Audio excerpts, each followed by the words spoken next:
1월 19일 금요 기도에 오신 성도님들을 환영합니다. 오늘은 신명기 9장 1절에서 12절 말씀을 본문으로 강한 하나님, 약한 백성이라는 제목으로 함께 말씀을 나누도록 하겠습니다. 같이 신명기 9장 1절에서 12절 말씀을 읽겠습니다. 이스라엘아 들으라. 내가 오늘 요단을 건너 너보다 강대한 나라들로 들어가서 그것을 차지하리니 그 성읍들은 크고 성벽은 하늘에 닿았으며 크고 많은 백성은 내가 아는 아낙 자손이라. 그에 대한 말을 내가 들었나니 이르기를 누가 아낙 자손을 능히 당하리요 하거니와 오늘 너는 알라. 내 하나님 여호와께서 맹렬한 불과 같이 내 앞에 나가신즉 여호와께서 그들을 멸하사 내 앞에 엎드러지게 하시리니 여호와께서 내게 말씀하신 것 같이 너는 그들을 쫓아내며 속히 멸할 것이라. 내 하나님 여호와께서 그들을 내 앞에서 쫓아내신 후에 내가 심중에 이르기를 내 공의로움으로 말미암아 여호와께서 나를 이 땅으로 인도하여 들여서 그것을 차지하게 하셨다 하지 말라. 이 민족들이 악함으로 말미암아 여호와께서 그들을 내 앞에서 쫓아내심이니라. 내가 가서 그 땅을 차지함은 내 공의로 말미암음도 아니며 내 마음이 정직함으로 말미암음도 아니요 이 민족들이 악함으로 말미암아 내 하나님 여호와께서 그들을 내 앞에서 쫓아내심이라. 여호와께서 이같이 하심은 내 조상 아브람과 이삭과 야곱에게 하신 맹세를 이루려 하심이니라. 그러므로 내가 알 것은 내 하나님 여호와께서 내게 이 아름다운 땅을 기업으로 주신 것이 내 공의로 말미암음이 아니니라. 너는 목이 곧은 백성이니라. 너는 광야에서 내 하나님 여호와를 경노하게 하던 일을 잊지 말고 기억하라.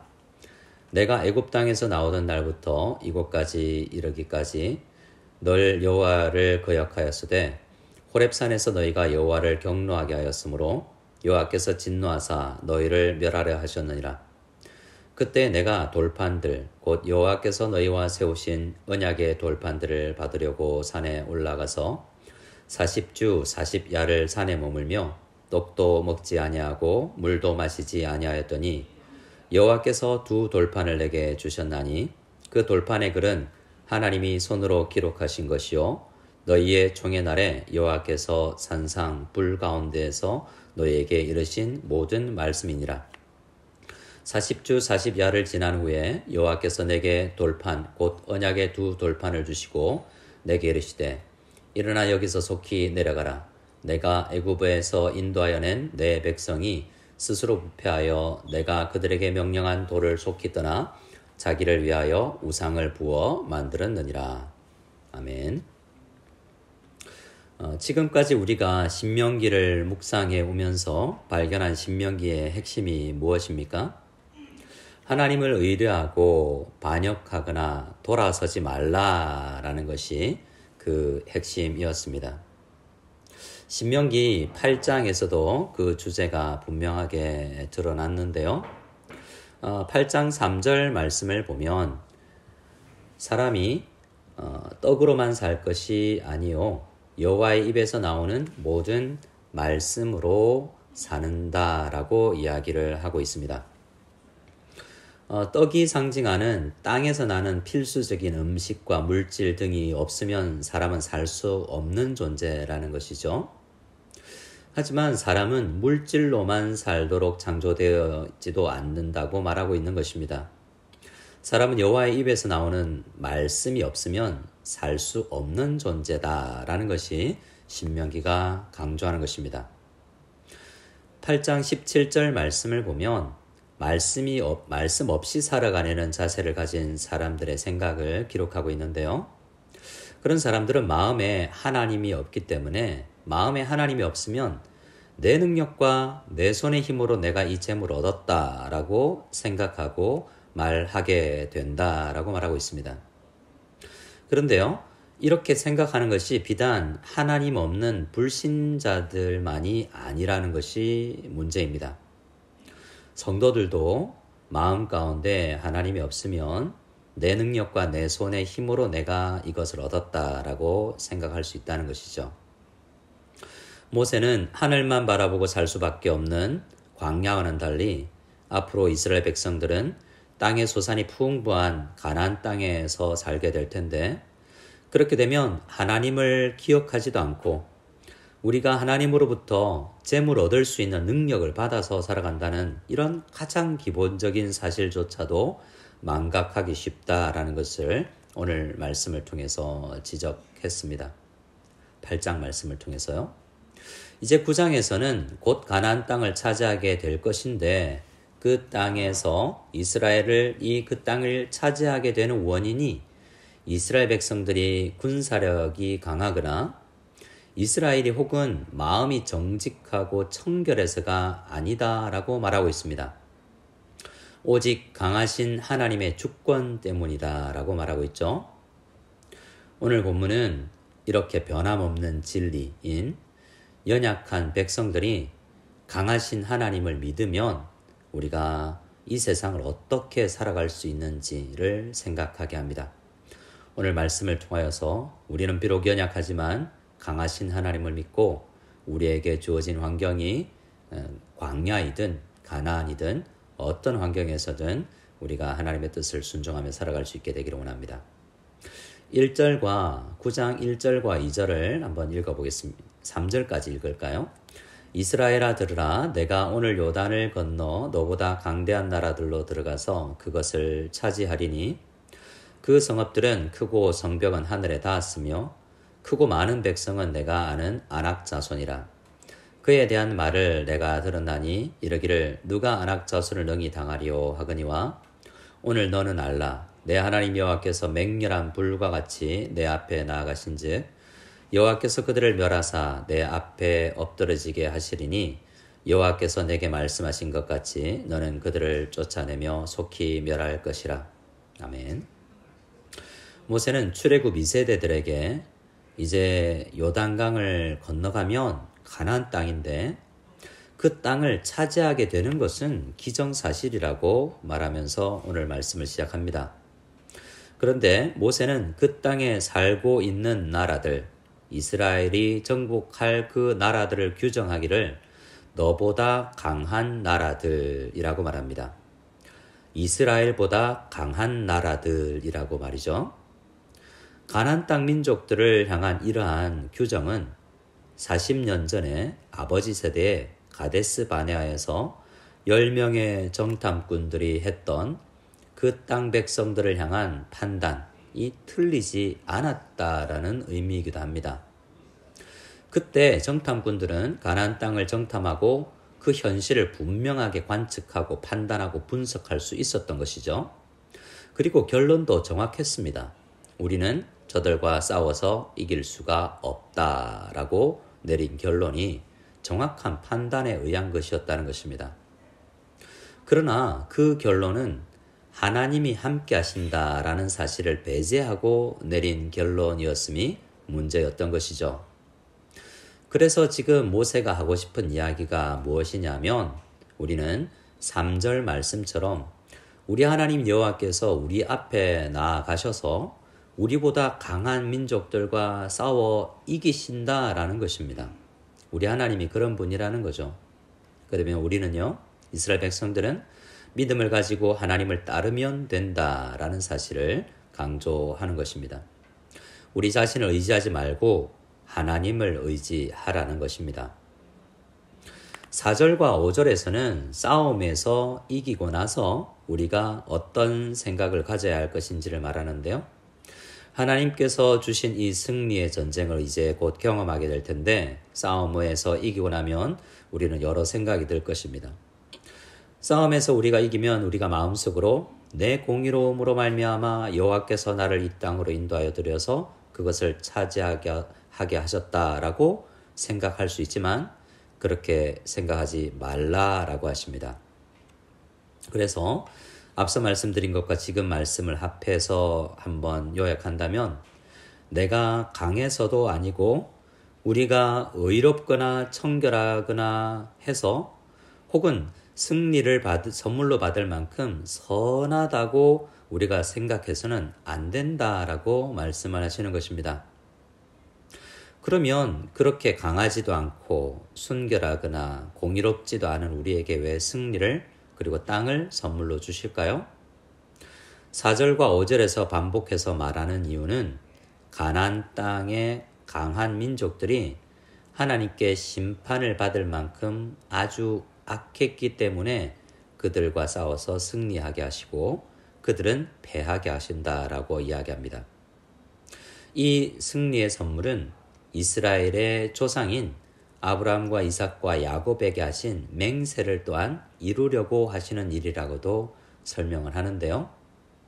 이 말은 이스라엘이 어떤 면에서는 가나안 민족들처럼 악하기는 마찬가지이기도 하다라는 것입니다.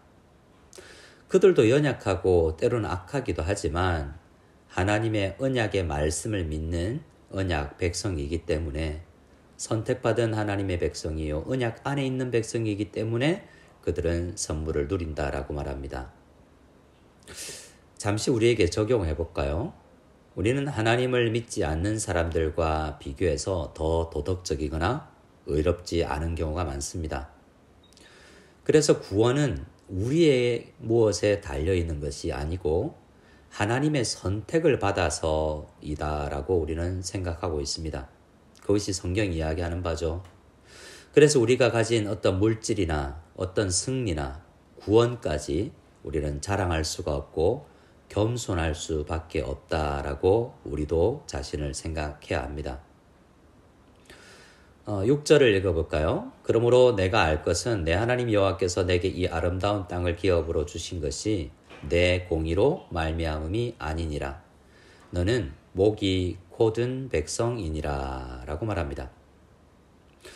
이스라엘이 의롭지 않고 목이 곧은 백성이라고 말하는데요.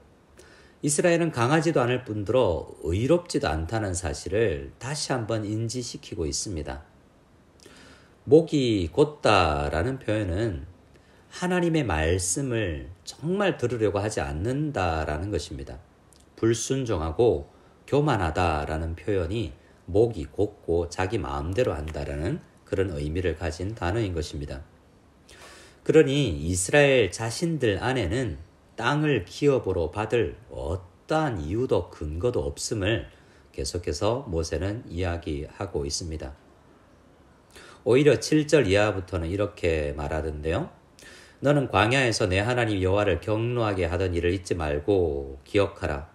내가 애굽 땅에서 나오던 날부터 이곳까지 이르기까지 늘 여호와를 거역하였으되 호렙산에서 너희가 여호와를 경노하게 하였으므로 여호와께서 진노하사 너희를 멸하려 하셨느니라 라고 말합니다.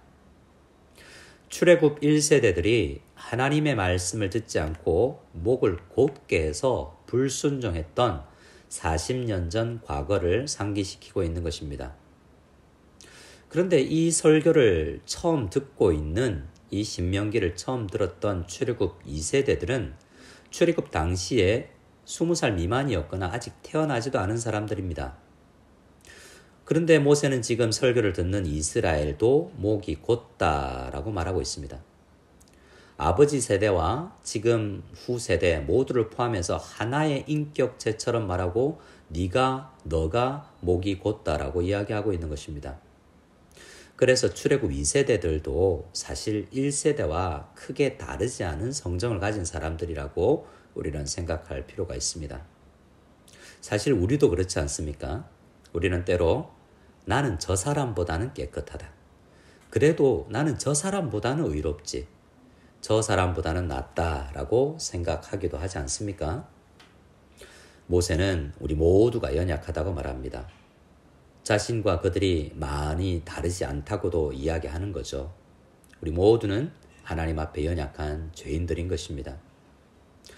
예수님의 12제자들도 저마다 자기가 다른 제자보다는 조금 더 낫다라고 생각하고 서로를 시기하고 있지 않습니까? 모세는 그때 하나님 앞에 범죄한 이스라엘의 죄는 하나님을 진노케 했고 전체가 멸망당할 정도로 큰 죄였다라고 말합니다. 호렙산에서 어떤 일이 있었기에 그럴까요? 호렙산에서 이스라엘은 하나님과 언약을 맺고 순종하겠습니다라고 고백했습니다. 그런데 그런 고백을 하고 하나님을 떠나서 범죄하기까지 40일 정도밖에 걸리지 않았다고 이야기를 하고 있는 것입니다. 우리는 잠깐 신앙생활에 열정을 가질 수 있지만 환경에 의해서 금방 식어지고 범죄하는 것이 우리의 실체라는 것을 지적하고 있는 것입니다.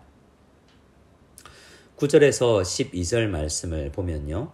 9절과 11절에서 두 번이나 40주 40야라는 말을 반복합니다.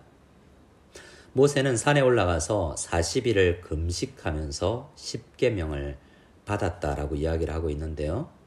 그런데 그 같은 기간 이 40일 동안에 이스라엘 백성들은 산 아래에서 40일 전에 하나님의 은혜로 맺은 그 언약을 잊어버렸다라는 것입니다.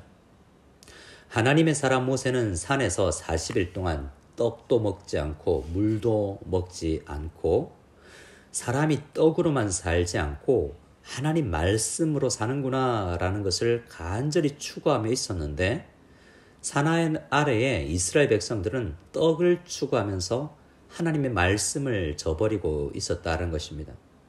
나에게 떡이 더 많아진다면 그렇게 해주는 신이라면 어떤 신이라도 괜찮다라는 생각을 하고 있었던 것이죠. 모세는 사람이 떡으로만 사는 것이 아니요 여호와 입에서 나오는 모든 말씀으로 사는 줄을 내가 알게 하려 하심이라고 8장 3절에서 이미 말했지 않습니까? 모세는 우리 모든 인간이 이렇게 연약하여서 떡 앞에 무릎 꿇고 말씀을 저버리기 쉬운 존재라는 것을 밝히고 싶은 것입니다. 성도 여러분, 광야는 사람이 떡으로만 아니라 하나님의 말씀으로 살아간다라는 것을 배우는 장소요 시간입니다. 성도는 광야의 시간을 보내면서 하나님의 말씀에 의해서 자신의 삶을 형성해 나가는 것을 경험해야 합니다. 어떤 사람들은 말씀에서 이야기하는 하나님, 성경대로 자신을 생각하고 하나님을 생각하지만 어떤 사람들은 자기 마음대로 하나님을 만들어내고 우상을 그려냅니다. 우성연합교회 성도 여러분, 우리는 지금 참 힘든 광야 시간을 보내고 있지 않습니까? 저 개인적으로 신명기를 묵상하면서 모세를 생각하며 그토록 들어가고 싶은 가나안 땅에 들어가지 못한, 그것을 허락받지 못한 모세가 그곳에 들어가는 그 남아있는 백성들, 들어갈 다음 세대들에게 어떤 마음으로 말씀을 전했을지 깊이 묵상해 보았습니다. 우리는 누구나 오늘을 살고 싶어 했고 그러나 어제까지 밖에 살지 못했던 그 사람이 살고 싶어 했던 그 하루를 살아온 사람들입니다. 그래서 우리는 만약 내일을 이 땅에서 살지 못한다면 어떤 말을 할까라는 생각으로 이 신명기를 묵상해 보아야 합니다. 정말 우리에게 필요한 게 뭐냐라는 야고 물었을 때 떡은 아니라 떡은 필요하지만 40일 동안 없어도 되는 것이다 라는 것을 생각하고 하나님의 말씀이 나를 살리고 우리 공동체를 살린다라는 것을 꼭 기억했으면 좋겠습니다. 광야는 가나안에 비하면 표면적으로만 보면 힘겹고 믿음이 떨어져 나가는 것 같은 시간처럼 보입니다. 하지만 그러할 때 말씀 앞으로 나가서 이 광야의 과정을 내 안에 있는 악을 깎아내고 부족함을 채워나가는 그런 묵상과 기도와 훈련의 시간이 될 수 있도록 우리는 기도하며 원하며 나가야 되겠습니다. 상황에 밀려서 마음대로 상황을 해석하지 말고 내 마음을 위해서 하나님을 움직이려고 하지 말고 하나님의 말씀으로 지금 상황을 해석하여 내가 성장하는 계기가 되는 시간들이 되기를 원합니다. 광야 시간을 통해서 우리 하나님은 우리의 교만을 깎으실 것입니다. 목이 곧은 우리, 마음이 황폐한 우리의 영혼을 부드러운 마음으로 만드시는 과정이 될 것입니다. 우리가 이제는 광야가 아니라 가나안이 필요합니다 라고 기도하기 전에 하나님, 때로는 광야가 나에게 필요한 것 같습니다. 이 광야에서 충분히 훈련되고 단련되는 내가 되게 해주십시오 라고 간절히 기도할 수 있는 우리가 될 수 있기를 원합니다. 우리가 또한 당면한 영적 전쟁에서 승리하기 위해서는 나 자신의 힘으로는 안 된다는 것을 인정할 수 있게 되기도 바랍니다. 비록 광야에서라도 오늘 내가 누리는 모든 것이 하나님께서 베푸신 은혜임을 믿고 주신 하루의 은혜에 감사하며 그것을 주신 주님의 의도를 또한 잘 알고 그 의도대로 주신 은혜와 물질과 시간과 나에게 주신 모든 것을 사용하여서 우리 인생 전체를 통하여서 이 광야 시간을 통하여서도 하나님께 영광을 돌릴 수 있는 우리 모두가 될 수 있기를 원합니다. 이것으로 무성연합교회에서 여러분들에게 전하는 마지막 금요 기도의 말씀을 전해집니다. 모쪼록 앞으로 이 올 한 해뿐만 아니라 우리 성도님들이 계시는 모든 장소에서 시간들 속에서 무엇보다 하나님 앞에 기도하며 나아가서 하나님의 손길을 간절히 느낄 수 있는 진심으로 경험할 수 있는 우리 모두가 될 수 있기를 원합니다. 감사합니다.